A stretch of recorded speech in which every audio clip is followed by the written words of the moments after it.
Hey, I'm Curtis Stone and welcome to your next GMC Trade Secret. And I've got to say, this one's a meaty one.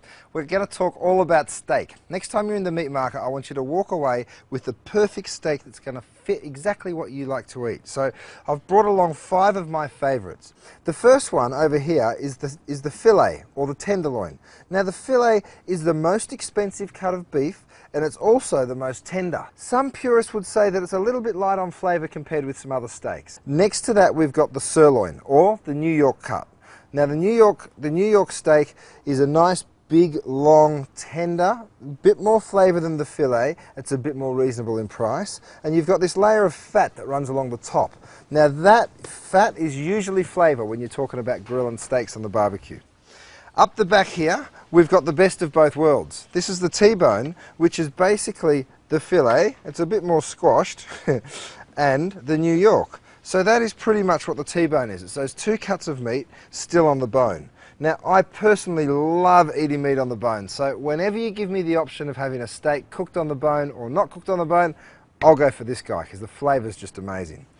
Let's jump over to this plate. Here we've got a ribeye.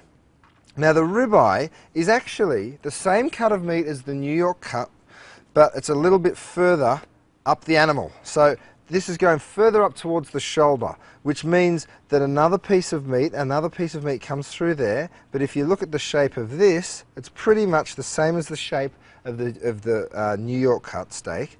But this gets a little bit more flavour, there's a little bit more fat goes through. So this is the chef's choice. I always think that the ribeye has a little bit more flavour because of the fat that runs through it, and it's a delicious, delicious steak. Probably about the same price as the New York cut. Next, we've got the flank. I love flank steak. Flank steak is naturally a bit tougher. I also think it's naturally a bit more flavoursome. So the flank steak's a good one if you want to marinate, maybe in something quite active like a soy sauce or something slightly higher in sodium that's going to get in there and break down some of those fibres of the meat.